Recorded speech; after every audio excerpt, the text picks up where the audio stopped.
Midway. And in January of 1991, at just 25 years old, I headed off to my first combat mission on the opening night of Operation Desert Storm. On that night, I learned a valuable lesson about communication. As my bombardier navigator and I made it to the flight deck that evening, there was an incredible amount of activity. Dozens of bombs and missiles were being loaded onto the jets, mine included. My bombardier navigator was a guy named Paul Fujimura. He and I would carry 12 1,000-pound bombs to a target over Iraq that night. We launched into the darkness of night. It was pitch black. We headed off to an airborne tanker and got a full load of gas. Then we headed north. When we got to Iraq, the entire country seemed to be on fire. Before we even reached our target, we encountered two Russian surface-to-air missiles, one of which detonated right next to my airplane. II.AVI, anti-aircraft artillery, was all around us. Now, Winston Churchill said about his experience in World War I, and I quote, that there is nothing more exciting than being shot at and missed.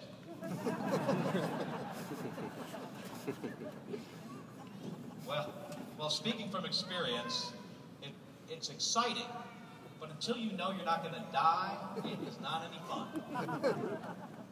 On our way out of Iraq that night, I decided that I wanted to avoid this area that had all these Russian surface-to-air missiles. I really did not want to deal with that again. So I decided to head directly east. You know what's east of Iraq?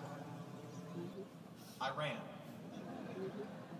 So despite the repeated protests from my navigator about some sort of international incident, I decided to go about 150 miles into Iran before hanging this right-hand turn and heading towards the Gulf.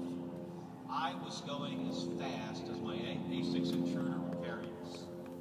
As I approached the water, I could hear our air wings start vectoring our own fighters towards an enemy airplane. And I thought to myself, this poor Iraqi pilot did not stand a chance against our U.S. Navy fighters. As I listened to the altitude and airspeed of the enemy fighter, I recall looking at my own instruments, my own altitude and airspeed, and started thinking, that's our altitude and airspeed too. Then the light bulb came on. It was me that they were about to shoot down, my own guys. I had just survived these two Russian surface-to-air missiles, but I did not stand a chance against a missile coming off a U.S. Navy F-18. I immediately yelled into the radio, "Do not shoot down the moron in Iranian airspace." Because it was me. Well, it was a quiet trip back to the ship that night. Paul was kind not to say much. But it gave me a chance to think about what happened. You know, I was nearly killed because I didn't properly communicate with the folks that I worked with. I didn't tell them what I was doing and where I was going. I learned at a very young age that communication is critical in any organization. There is never an excuse for not having timely, effective, and accurate communication. All of you will likely work on some sort of team or within a group someday. It is critical that you communicate effectively with that team. I learned that lesson early, and it nearly cost me my life. Now, as all of you embark on the next phase in your own lives, you have to make many decisions. There may be decisions that will affect the success of the company or organization that you work for, or maybe decisions that you'll have to make regarding the health care of a spouse, eventually a child, or another family member. These can sometimes be some of the most critical decisions that we make in our lives. So I want to give you a little advice about decision making that I've learned from my many years in the Navy and at NASA. Now, as all of you probably know, NASA has had a couple of accidents with the space shuttle. The loss of Space Shuttle Challenger occurred when I was a first classman here in 1986. And then the Columbia accident happened in 2003. Now, these accidents resulted in the deaths of 14 crew members.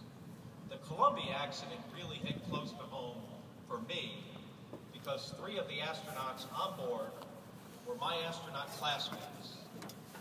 And I was the unfortunate individual who had to retrieve their bodies from the woods in a dirt road in East Texas. Both of these accidents were at least partly attributable to poor decision-making. After my wife, Congresswoman Gabrielle Giffords, was injured last year in a would-be assassination attempt, I vowed that I would do everything I could to make sure we didn't make bad decisions with her care.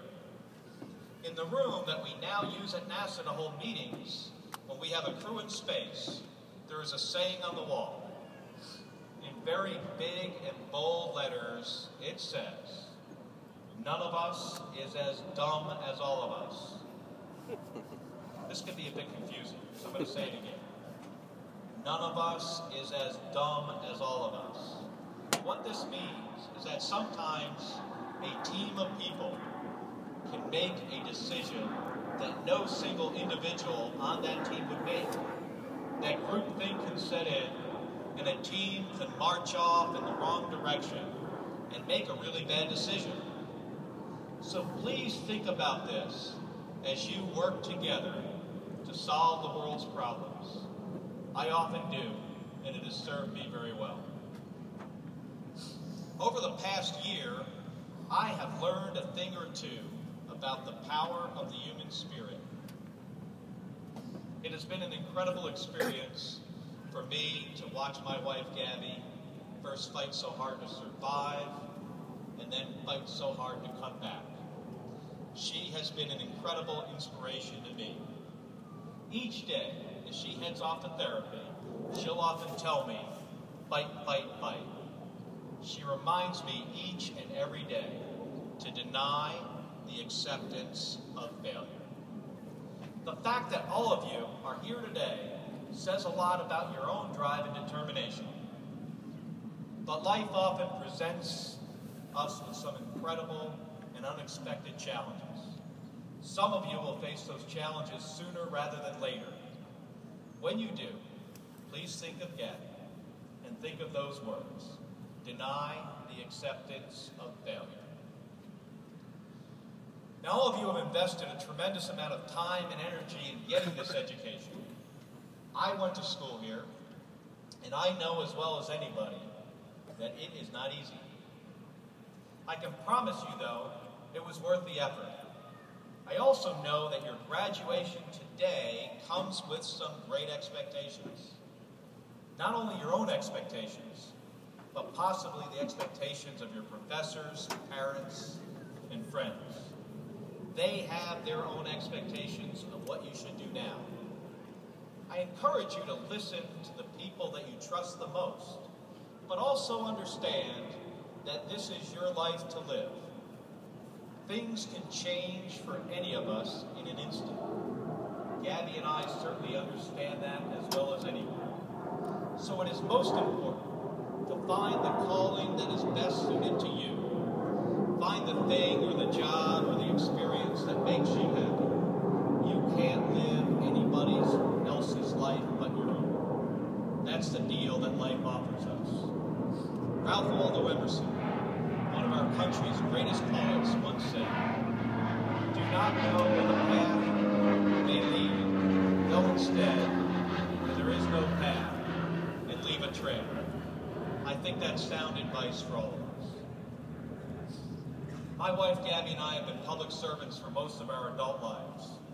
If you count the time that I spent here, on this campus, it's been nearly 30 years for me in public service. So we have dedicated our lives to public service, so I want to talk about that for just a minute. You know, we live in a very generous country. Not only generous with the amount of money and resources that we devote to helping others, but also very generous with our time. We have all been blessed with incredible opportunities that we've received from being either born in the United States of America or from having come here at some point in our lives. It is vitally important that we all give something back. I encourage all of you to find some cause that you believe in. Find yourself some role, either at a church, a charity, or a service organization, or maybe even seek elected office. It is vitally important that each of us does some small part to keep our neighborhoods, our communities, and our country great. Gabby was honored to give the commencement address at her alma mater, Scripps College, about 2 years ago. So she was excited that I would have the same opportunity here today. While in Congress, she was one of Kings Point's greatest supporters. So I am thrilled that she is here with all of us today, as is our youngest daughter, Claire. Maybe she'll be in the class of 2019.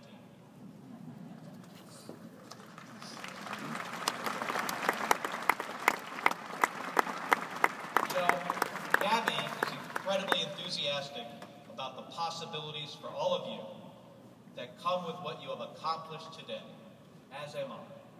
You all have an incredible adventure ahead of you. Part of me wishes that I was standing there with you and graduating just today. But instead, I get to leave you with one last thought. This is something my wife often says. Be passionate, be strong, be your best. Thank you, and God bless America.